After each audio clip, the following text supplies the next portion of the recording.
ठाणे शहरामध्ये दरवर्षीप्रमाणे दत्त जयंती उत्सव विविध मंदिरात मोठ्या उत्साहात व भक्तिमय वातावरणात साजरा करण्यात आला.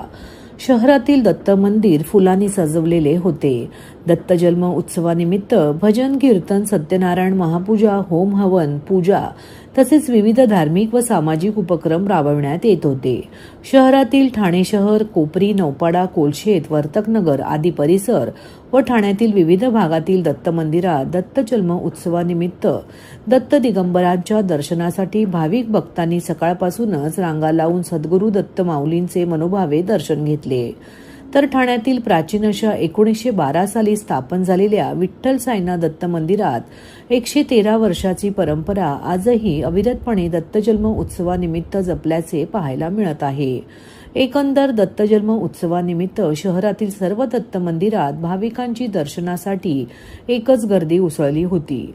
यावेळी दिगंबरा दिगंबरा श्रीपाद वल्लभ दिगंबरा या नामघोषाने संपूर्ण ठाणे शहर भक्तिमय वातावरणात न्हाऊन गेले होते. तसेच काही दत्त मंदिरात महाभंडाऱ्याचेही मोठ्या प्रमाणात आयोजन करण्यात आले होते.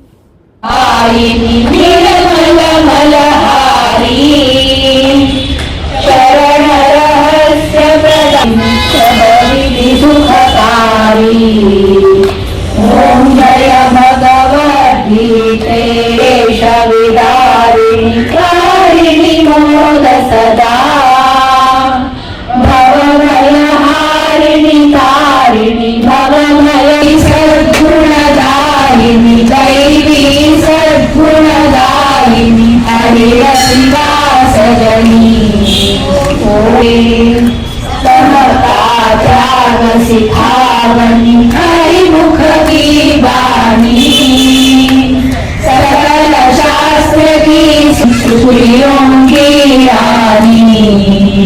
ओम जय भगवद्गीते. खूप थकवा आला एवढा प्रवास करून. बाबा आता ऑटोमॅटिक गाडी घेण्याची वेळ आली. हो ग, पण महाग असणार ना. TJSB चा व्हेकल लोन आहे ना, आता कोणतीही अपग्रेड अगदी सहज शक्य. TJSB व्हेकल लोन्स, अपग्रेड करा आरामात.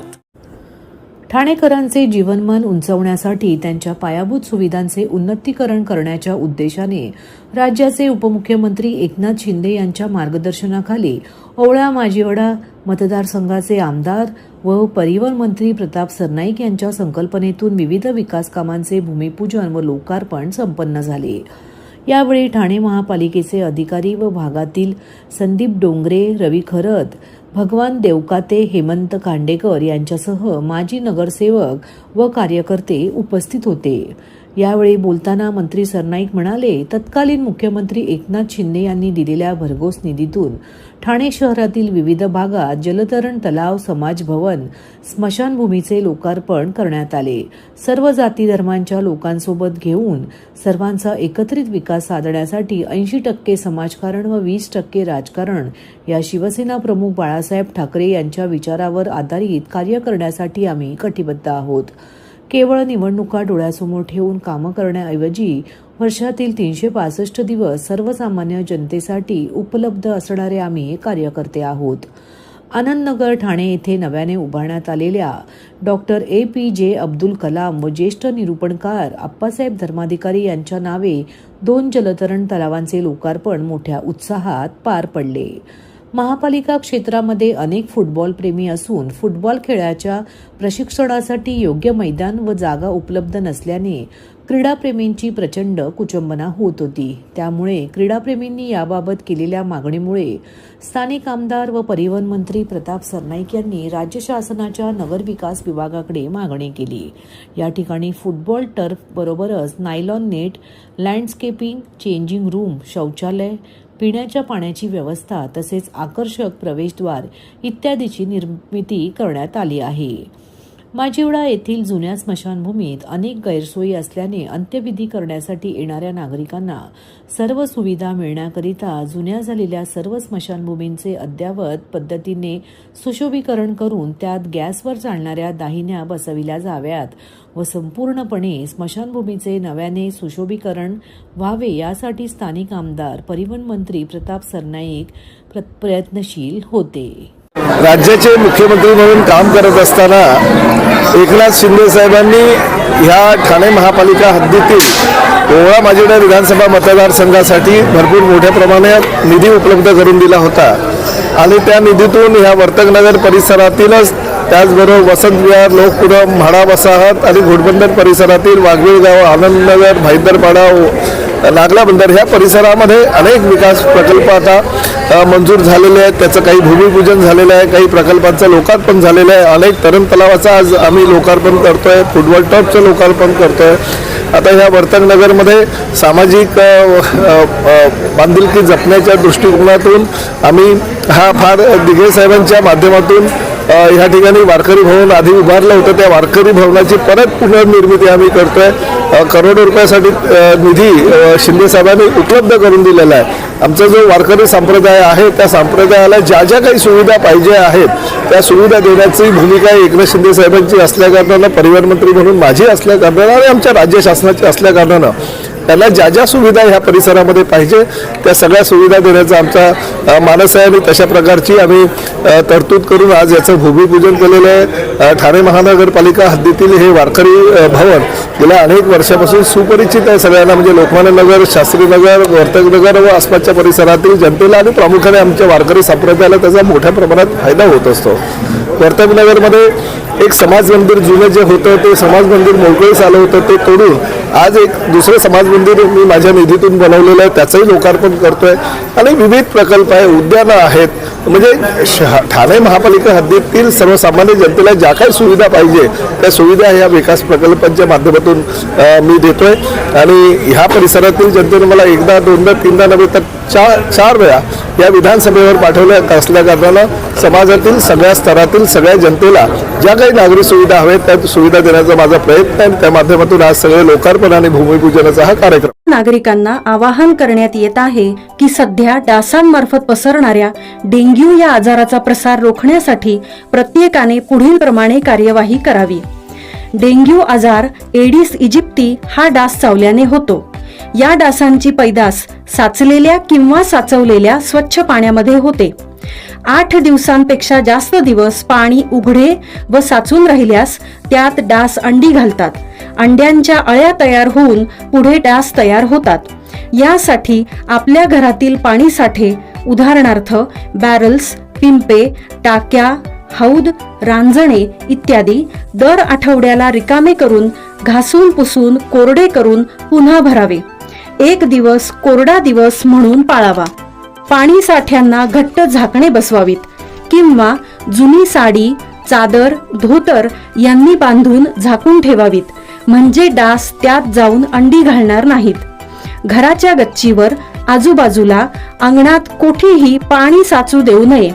भंगार सामान उघड्यावर टाकू नये, उदाहरणार्थ टायर्स, प्लास्टिक सामान, कुंड्या, टाकाऊ वस्तू इत्यादी. अशा सामानात पावसाचे पाणी साठून त्यात डेंग्यूच्या डासांची पैदास होते. घरातील कूलर्स, फ्रीजच्या पाठीमागील ट्रे हे देखील वेळोवेळी कोरडे करावेत. लक्षात ठेवा, नुसत्या फवारणीने डास घनता कमी होत नाही, तर त्यासाठी डास पैदास ठिकाणे नष्ट करणे ही आपल्या सर्वांची जबाबदारी आहे. कोणताही ताप अंगावर न काढता जवळच्या शासकीय रुग्णालयात मोफत औषधोपचार घ्या. अशा प्रकारे नागरिकांनी सहकार्य केल्यास डेंग्यूचा प्रसार रोखणे सहज शक्य आहे. भारतीय रेल्वे मंत्रालय आणि मध्य रेल्वे प्रशासनाच्या समन्वयाच्या अभावामुळे ठाणे आणि मुलुंड दरम्यानच्या नवीन उपनगरीय रेल्वे स्थानकाच्या कामास विलंब होत आहे.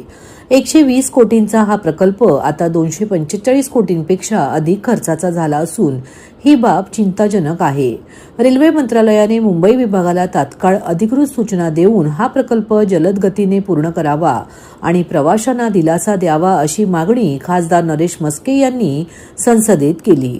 ठाणे आणि मुलुंड दरम्यानच्या नवीन उपनगरीय रेल्वे स्थानकाच्या बांधकामात होणारा विलंब आणि खर्चाचा अतिरेक याबाबत आज खासदार नरेश म्हस्के यांनी संसदेत शून्य प्रहर मध्ये आवाज उठवला. मुंबई महानगर प्रदेशातील लोकसंख्या दिवसेंदिवस वाढत आहे. याचा ताण रेल्वे सेवेवर येत आहे. पंतप्रधान नरेंद्र मोदी यांचे जीवन आणि प्रवास सुलभता हे स्वप्न आहे. हे स्वप्न पूर्ण करण्यासाठी जगातील सर्वात वर्दळीच्या स्थानांपैकी एक असलेल्या ठाणे स्थानकावरील भार कमी करण्यासाठी स्मार्ट सिटी मिशन अंतर्गत ठाणे आणि मुलुंड दरम्यान नवीन उपनगरीय रेल्वे स्थानक मंजूर करण्यात आले. ठाणे स्मार्ट सिटी लिमिटेडने त्यांच्या 60% भागाचे काम पूर्ण केले आहे. तथापि मध्य रेल्वेचे काम अद्याप सुरू झाले नसल्याचे खासदार नरेश म्हस्के यांनी सभागृहाच्या निदर्शनास आणून दिले. 3 जुलै 2024 रोजी झालेल्या बैठकीत या स्थानकाच्या रेल्वे भागाचा खर्च आणि काम रेल्वे मंत्रालय करेल हा निर्णय घेण्यात आला होता. मात्र मुंबई विभागातील अधिकारी अद्याप मंत्रालयाकडून कोणतीही अधिकृत सूचना मिळालेली नाही. सूचनेअभावी ते काम सुरू करू शकत नाही अशी सबब सांगत आहेत. या विलंबाचा परिणाम असा झाला की मूळ अंदाजे 120 कोटींचा हा प्रकल्प आता 245 कोटींपेक्षा जास्त झाला आहे. स्मार्ट सिटी मिशन मार्च 2025 मध्ये संपत आहे. त्यामुळे त्यांच्याकडे आता अतिरिक्त निधी उरलेला नाही. जर त्वरित काम सुरू केले नाही तर निधी अभावी प्रकल्प रखडण्याची भीती खासदार नरेश म्हस्के यांनी व्यक्त केली. मतदारसंघातील ठाणे मुलुंड दरम्यान नवीन होणाऱ्या स्टेशनच्या विलंबासंदर्भात आपलं लक्ष वेधू इच्छितो. प्रधानमंत्रींचं स्वप्न होतं इझी ऑफ लिव्हिंग आणि इझी ऑफ ट्रॅव्हलिंग. हे स्वप्न पूर्ण होण्याकरता ज्या ठाणा स्टेशनवर दररोज 10 लाखाच्या वरती प्रवासी वाहतूक करत असतात त्याचा लोड कमी करण्याकरता नवीन स्टेशनची निर्मिती स्मार्ट सिटी मार्फत करण्याचे ठरवले. 60% काम स्मार्ट सिटी आणि ठाणे महानगरपालिकेने बनवलेलं आहे. उरलेलं 40% काम स्टेशनची निर्मिती रेल्वे मंत्रालयातर्फे करणार होते. परंतु 120 करोड जो पूर्वी खर्च येणार होता तो खर्च आता 245 करोडच्या वरती झालेला आहे. 3 जुलै 2024 रोजी झालेल्या बैठकीत रेल्वे मंत्र्यांनी सदरचा खर्च रेल्वे मंत्रालय करेल असं फिक्स केलं आणि तसं जाहीर केलं. परंतु अद्यापही त्या संदर्भात खालती रेल्वे मंत्रालयाने रेल्वे मंत्र्यांच्या मार्फत खाली मेसेज दिलेला नाहीये. वारंवार ही मागणी मी सातत्याने करत आहे. धन्यवाद. जुलै 2025 मध्ये स्मार्ट सिटी कंपनी बंद झाली. त्यामुळे येणारा निधी आता बंद झालेला आहे. महानगरपालिकेची कॅपॅसिटी नाहीये. कोविड नंतर परिस्थिती वाईट आहे. तरी लवकरात लवकर रेल्वे मंत्रालयाने तो खर्च उचलून ते स्टेशन पूर्ण करावे ही विनंती मी आपणास करत आहे.